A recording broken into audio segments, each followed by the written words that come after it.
Good morning मेरे सेठ सेठियों, कैसे हैं। उम्मीद करता हूं कि बहुत ही बेहतरीन होंगे आप सब लोग। मैं सचिन शर्मा आप सबका अपने YouTube channel math by Sachin sir में स्वागत करता हूं।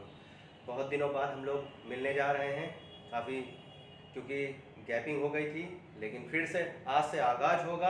और आगाज़ जो होने जा रहा है वो यूपी टेट के एग्ज़ाम से होने जा रहा है। जो अभी यूपी टेट का एग्ज़ाम हुआ है उसमें मैथ का जो पोर्शन था हम लोग उस पर डिस्कस करेंगे। जो पहली पाली में जो मैथ का पेपर हुआ था यूपी टेट का 23 जनवरी को जो अभी हुआ है री एग्ज़ाम, उसमें जो मैथ का पोर्शन है उसके तीसों के तीसों क्वेश्चन हम लोग देखेंगे। और मैंने जितना पढ़ाया था उससे बाहर कहीं कुछ नहीं आया है। मेरे स्टूडेंट्स जो मुझसे पढ़े हुए हैं वो पूरे में पूरे यानी 30 में 30 मार्क्स लेके आ रहे हैं। ये बहुत ही खुशी की बात है और मुझे बहुत ही अच्छा लगा जब मेरे स्टूडेंट्स ने बताया कि सर जो आपने पढ़ाया था वही चीज़ें मिली और एग्ज़ाम में एकदम बहुत ही आसान पेपर लगा। तो शुरू करते हैं यूपी टेट के एग्ज़ाम को जो अभी हुआ है, हम लोग उसके सोल्यूशन को देखेंगे। तो चलें, तो तैयार है मेरे सेठ सेठियों। चलिए, लहरों से कभी नौका पार नहीं होती और कोशिश करने वालों की कभी हार नहीं होती। तो चले मेरे दोस्त, चलो हम लोग देखते हैं। तो जैसे कि जो मैं 23 जनवरी को पहली पाली का जो पेपर है उसमें से मेरे पास जो पेपर है वो डी सीरीज का है, ठीक। तो मैं डी सीरीज के अकॉर्डिंग मतलब क्वेश्चनों को करूँगा। और क्वेश्चन देखिए A B C D 4 set बनने, चारों सेट में क्वेश्चन वही होंगे, किसी का आगे होगा किसी का पीछे होगा, बस इतना सा फर्क होगा और इससे ज़्यादा और कोई फर्क नहीं होगा। तो आप लोग अपने क्वेश्चनों को आगे पीछे जो हो उनको देख लीजिएगा। मेरे पास डी सीरीज़ है, मैं डी सीरीज़ को जो है आप लोगों के साथ जो है डिस्कस करने जा रहा हूँ। और आपको देखना है कि आपने कितना स्कोर किया है, और लेकिन उम्मीद करता हूँ कि आपने पूरे में पूरे ही किए होंगे। चलिए पहला क्वेश्चन जो है, पहले क्वेश्चन की तरफ हम लोग बढ़ेंगे। पहला क्वेश्चन जैसे इसमें दे रखा है कि 10 की पावर 3x इक्वल टू 125 और आपसे पूछा था कि 10 की पावर -2x को फाइंड आउट करें। अब इसमें क्या दिक्कत थी?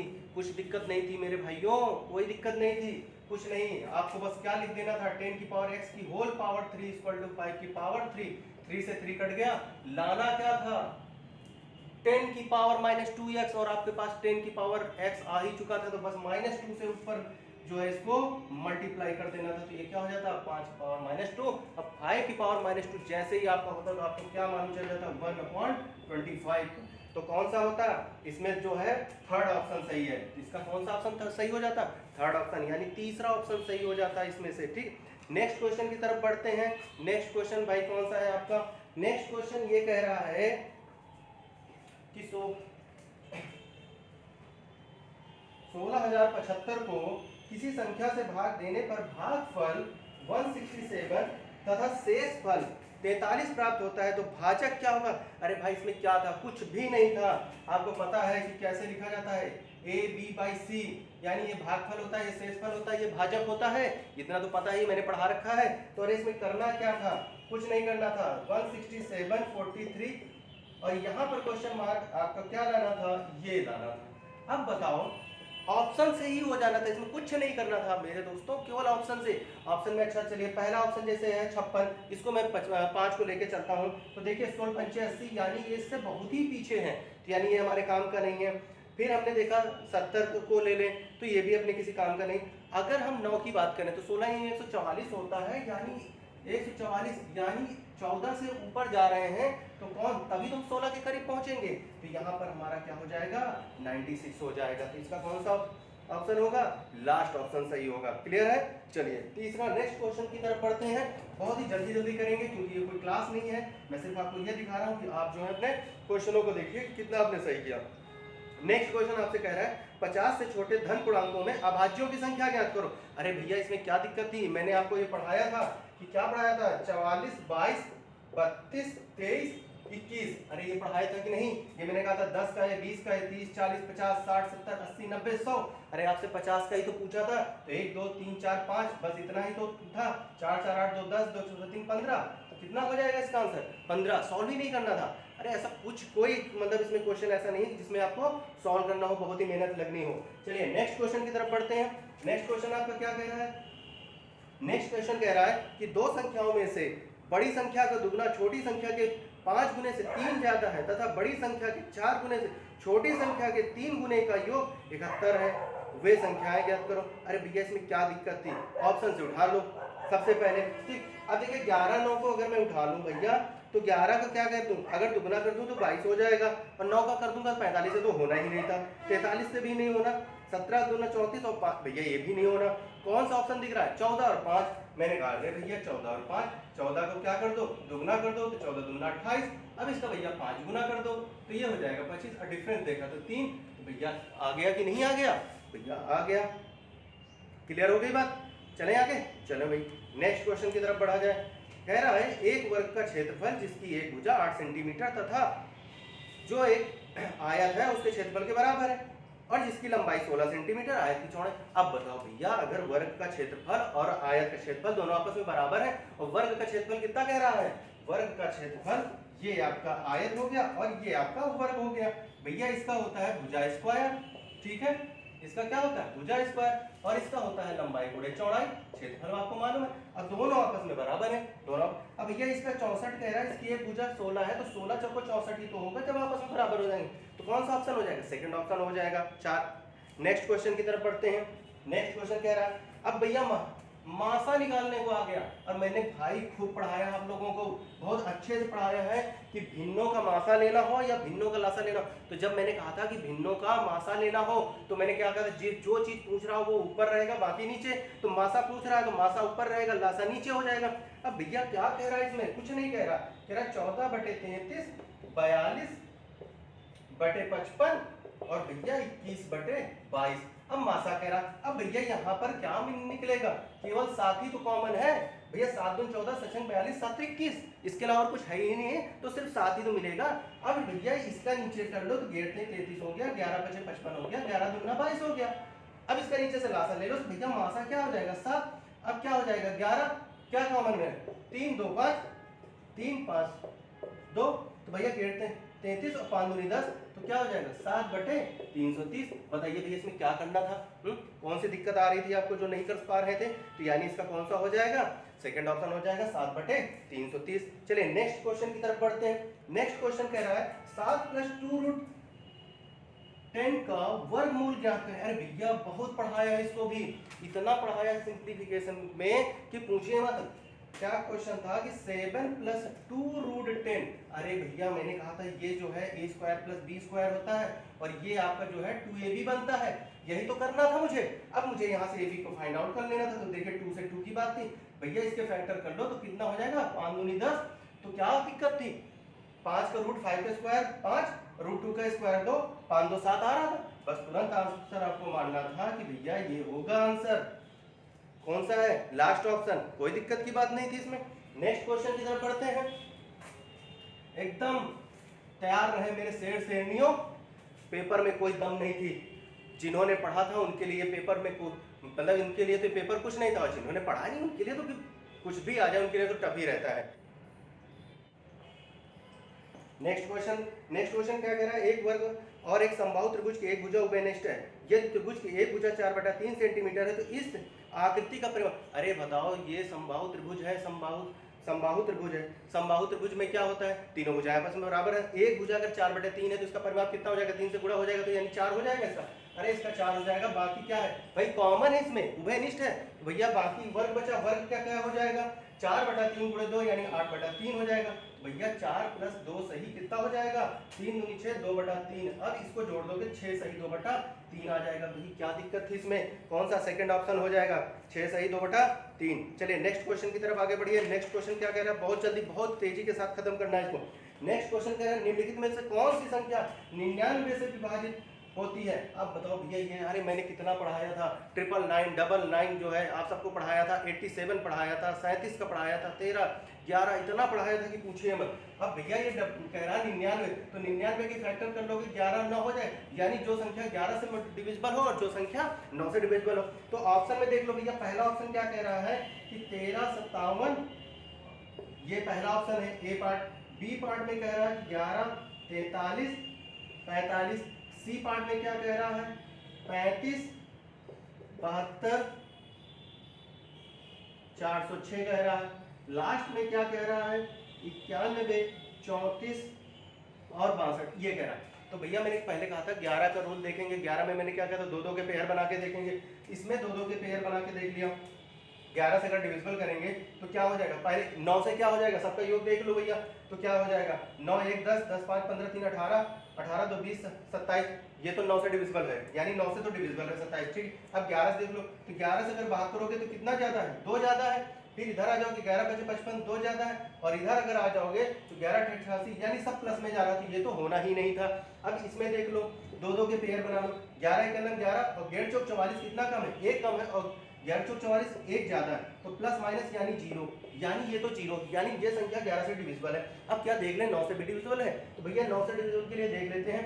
5 4 9, 9 1 10, 4 14 3 नहीं 5 4 9, 9 3 12 और 12 4 16, 16 2 18, ये भी यानी 18 भी 9 से डिविजिबल है। तो भैया कौन सा ऑप्शन हो जाएगा, सेकंड ऑप्शन 11 43 45 जो है ये, यानी ये संख्या 99 से डिविजिबल है। अगला क्वेश्चन है, क्या कह रहा है, पाई क्या है। अरे भैया सबको पता है कि पाई एक अपरिमेय संख्या है, इसमें कोई दिक्कत ही नहीं। अगला क्वेश्चन कह रहा है कि यदि किसी वस्तु का क्रय मूल्य उसके विक्रय मूल्य का 3/2 है तो लाभ या हानि का। अरे भैया इसमें क्या दिक्कत थी, अरे इसमें सीपी कितना है, सीपी 3 है और एसपी कितना है 2, मैंने बहुत अच्छे से पढ़ा रखा है आपको, ऐसे क्वेश्चन प्रॉफिट एंड लॉस में बहुत पढ़ा रखा है। तो भैया अगर आपको सीपी 3 मालूम है और एसपी 2 मालूम, तो क्या हुआ, 3 रुपए खरीदा 2 रुपए बेचा, लॉस हुआ ना कितने का, 1, तो 1/3, 1/3 की वैल्यू कितनी होती है, 33 से 1/3% क्या हुआ, लॉस में हम जा रहे हैं। चले नेक्स्ट क्वेश्चन। फिर कह रहा है कि 12 10 12 को 12 से भाग देने पर क्या शेषफल बचेगा। अरे इसमें भी कोई दिक्कत की बात ही नहीं थी भाई, इसमें क्या दिक्कत करना था, कुछ नहीं करना था इसमें 12। अब भैया अगर 12 से डिविजिबल करोगे तो शेषफल क्या बचेगा, आराम से आप कर सकते हो, कितना बचेगा, 4 बचेगा, इसमें कोई दिक्कत नहीं है भाई, कोई नहीं। आगे बढ़े, आगे बढ़े, इकाई का गुणनफल पूछा है भाई, क्या होगा, कितना है, 378 गुणे 236 गुणे 459 गुणे 312। भैया इकाई यूनिट प्लेस ले लो, 8 छंग 48, 8 हो गया, और 9 दूनी 18, 8 हो गया, 88 64, यानी कितना आ जाएगा, 4 आ जाएगा, यानी आंसर कितना हो जाएगा, 4 हो जाएगा। नेक्स्ट क्वेश्चन की तरफ बढ़ते हैं भैया। कह रहा है दिए आंकड़ों का माध्य यदि 4.5 है तो उसका माध्य क्या होगा। अरे भैया इसमें क्या दिक्कत है, इसमें जो लिखा है उसको पहले आप क्या करोगे, गिनती के क्रम में लिखोगे, सही क्रम में, सही क्रम में जब आप लिखोगे x का मान 3 हो जाएगा, उसके बाद देखिए कितना आ जाएगा, 5 और 4 आ जाएगा, 5 4 को जोड़ेंगे 9, 9 का आधा ले लेंगे, माध्यम पूछ रहा है तो 9 का आधा कितना हो जाएगा, 4.5, आंसर हो जाएगा थर्ड पार्ट यानी 4.5। फिर क्या कह रहा है, सांख्यिकी में विचरण का विश्लेषण नामक विधि का मुख्य श्रेणी। अरे ये तो प्रीवियस ईयर का ही क्वेश्चन रख दिया उसने, एकदम सेम वैसे ही, तो ये सब आपको पता है कि आरे कौन होते हैं, फिशर होते हैं, इसमें कोई दिक्कत की बात ही नहीं। फिर 106 में आपका जो है इसमें कह रहा है कि त्रिभुज एबीसी के मध्य बिंदु DEF है, यानी एक त्रिभुज है जिसके मध्य बिंदु, और मैंने आपको बहुत अच्छे से पढ़ाया था कि जब मध्य बिंदु की बात करेगा ये DEF जो है भैया ABC का, तो अगर इसका क्षेत्रफल पूछेगा कि त्रिभुज DEF का क्षेत्रफल क्या हो जाए भैया 1 2 3 4, तो 1/4 बड़े वाले त्रिभुज का ABC। अब जिस ऑप्शन में ये है आराम से मार दो, कोई दिक्कत, ये किस में है, थर्ड ऑप्शन में है भैया, थर्ड। चले आगे नेक्स्ट क्वेश्चन देखते हैं, मतलब एकदम कुछ नहीं था इसमें, ठीक है, जिसने पढ़ रखा है उसके लिए बहुत ही अच्छा है, जिसने नहीं पढ़ रखा उसके लिए तो भाई पीरियड टफ है ही है, उसमें क्या किया जा सकता है, ठीक है। तो शिक्षा वो शेरनी का दूध है, जो जितना पिएगा वो उतना ही दहाड़ेगा। तो भैया जिसने जितनी ज्यादा मेहनत की होगी, जिसने जितनी शिद्दत से मेहनत की होगी, जिन शेरनियों ने शिद्दत से मेहनत की होगी, उन्होंने इस एग्जाम में क्या किया होगा, बहुत ही अच्छा परफॉर्म किया होगा। तो भैया जिसने शिद्दत से मेहनत ही नहीं की होगी तो उसके लिए तो फिर क्या है, दिक्कत तो है ही है, फिर उसमें कुछ किया ही नहीं जा सकता। चलो आ जाओ जल्दी से, एक जो है आपका एपी और जीपी एपी है और एचपी है, और मतलब समांतर माध्य है, हरात्मक माध्य है और ज्यामिति माध्य। भैया इसमें कुछ नहीं है, इसमें एक आपको पता ही होना चाहिए कि ये जो है जी और ये भैया ये होता ही होता है, ठीक है, इसमें कुछ करना ही नहीं था, आप इसमें कुछ नहीं कर सकते। अब कह रहा है कि यदि दो संख्याओं का अंतर तथा गुणनफल क्रमशः 5 तथा 36 है तो उनके व्युत्क्रमों का अनुपात होगा। अब बताओ ये 36 किससे बनेगा, नजोक 36 बनेगा, क्या इनके बीच का डिफरेंस 5 है, अरे है भैया 5, ठीक है, तो भैया 1/, क्या हो जाएगा 9 हो जाएगा, और 1/4 हो जाएगा। पूछा क्या था, इन अंतर पूछा है, तो ये 4 9, इसको इधर लिख लो, उसको उधर लिख लो, कोई दिक्कत नहीं, तो कितना आ जाएगा 5 5/36 आ जाएगा। कौन से ऑप्शन में है, सेकंड ऑप्शन में है, ठीक है। ठीक है, 20वीं सदी के स्वशिक्षित भारतीय गणितज्ञ प्रतिभावन कौन थे? भैया सबको पता है कि कौन थे, ये श्रीनिवास रामानुजन थे। ठीक है, और हम लोग जो है गणित दिवस भी मनाते हैं, किस दिन? 22 दिसंबर को मनाते हैं। तो इन्हीं के उपलक्ष्य में क्या मनाते हैं? 22 दिसंबर को गणित दिवस मनाते हैं कि नहीं? तो भैया ये थे। ठीक है, इसका लास्ट ऑप्शन हो जाएगा। फिर कह रहे हैं किसी कमरे की चारों दीवारों का क्षेत्रफल 660 मीटर है, स्क्वायर है, तथा लंबाई उसकी चौड़ाई की दुगनी है। यदि कमरे की ऊंचाई 11 मीटर है तो उसके छत का क्षेत्रफल ज्ञात करो। अरे भैया इसमें क्या है? चारों दीवारों का क्षेत्रफल मैंने आपको पढ़ा ही रखा है। क्या होता है? 2 ब्रैकेट में लंबाई प्लस चौड़ाई गुणे ऊंचाई। और ये कितना दे रखा है भैया? 660। हाइट आपको 11 दे रखा है, तो 11 से काट दो, 11 से 66 हो जाएगा, और 2 से काट दो भैया ये 30 हो जाएगा। अब कह रहा है कि लंबाई जो है चौड़ाई की कितनी थी भैया? 2 गुनी है, तो 2 गुनी, तो भैया ये 3b हो जाएगा, ये 30 हो जाएगा। तो b कितना हो जाएगा? 10। अगर b 10 हो गया और ये कितना हो जाएगा? 20, और इनका मल्टीपल कितना हो जाएगा? 200। यानी क्षेत्रफल कितना बनेगा? 200 मीटर स्क्वायर। Second part. ठीक है, आ जाओ अगले क्वेश्चन की तरफ बढ़ते हैं। 111 क्या कह रहा है?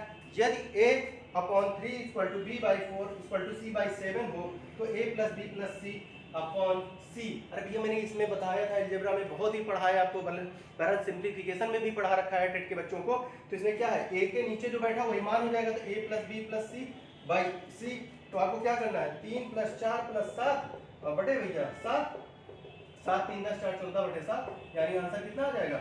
2 आ जाएगा। इसमें भी क्या कोई दिक्कत है? कोई दिक्कत नहीं भैया, कोई दिक्कत नहीं, होनी भी नहीं चाहिए। अगला क्वेश्चन देखिए, कैलेंडर से आ गया।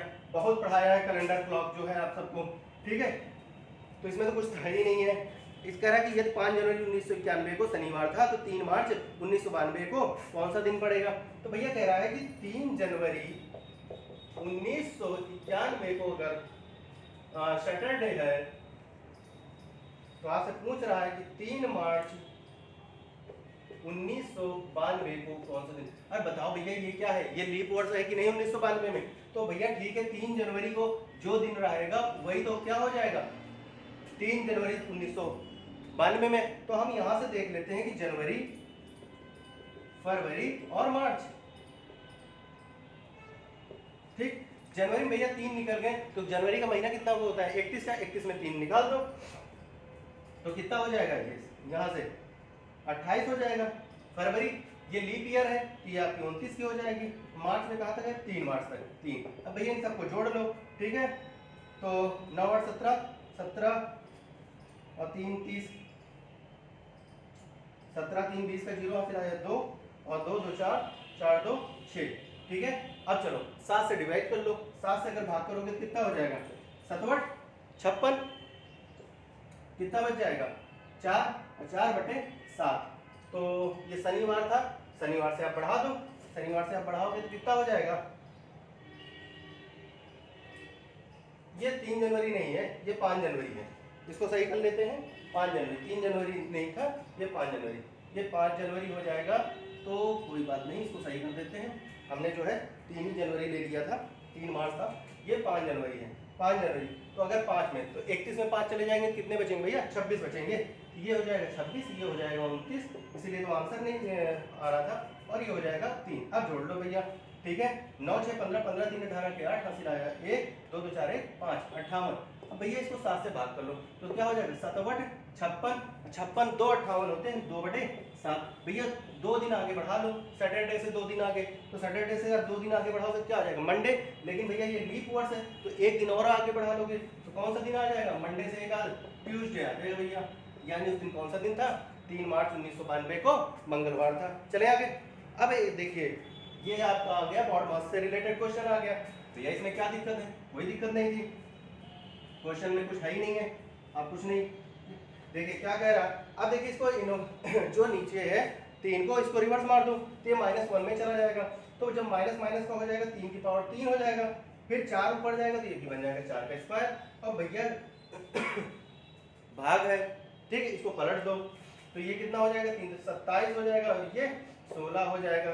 ठीक है, अब चलिए, तो इधर क्या है आपका? भागे लगा है, ये कितना था? 4, तो ये 4 3, तो ये कितना आ जाएगा?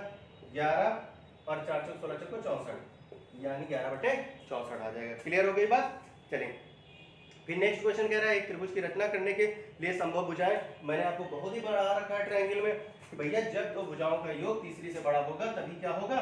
तभी ट्रायंगल बनेगा, वरना ट्रायंगल ही नहीं बनेगा। ठीक है, मैंने आपको वहाँ पर न्यून समकोण त्रिभुज, समबाहु त्रिभुज, न्यून कोण त्रिभुज, अधिक कोण त्रिभुज, सारे विषमबाहु त्रिभुज सब कुछ पढ़ा रखा है। तो भैया दो सारे रूल भी पढ़ा रखे थे। तो जब दो भुजाओं का योग तीसरी से बड़ा होगा तो क्या होगा, त्रिभुज बनेगा। तो इसमें देख लीजिए तो भैया तो ये इसमें एक ही बन रहा है 6.3, 5.9 और 4.6 वाला ही बन रहा है, बाकी कोई नहीं बन रहा है। तो यानी थर्ड ऑप्शन हो जाएगा। ठीक, इसके बाद जो है √3, 3, 5, 4 इसका पूछा है भैया कि आरोही क्रम में लिखो। अरे भैया बहुत पढ़ा रखा है, इसमें क्या दिक्कत थी। तो भैया इसको लिख सकते हो 1/2, 4 की पावर 1/3 और 5 की पावर 1/4। भैया बेस बराबर कर लो इनके। तो 2, 3, 4 का अगर एलसीएम ले लोगे तो क्या आ जाएगा, 12 आ जाएगा कि नहीं आ जाएगा, आ जाएगा। तो भैया 12 आ जाएगा तो 3 की पावर 6 हो जाएगा, ये हो जाएगा 4 और ये हो जाएगा 5 की पावर 3।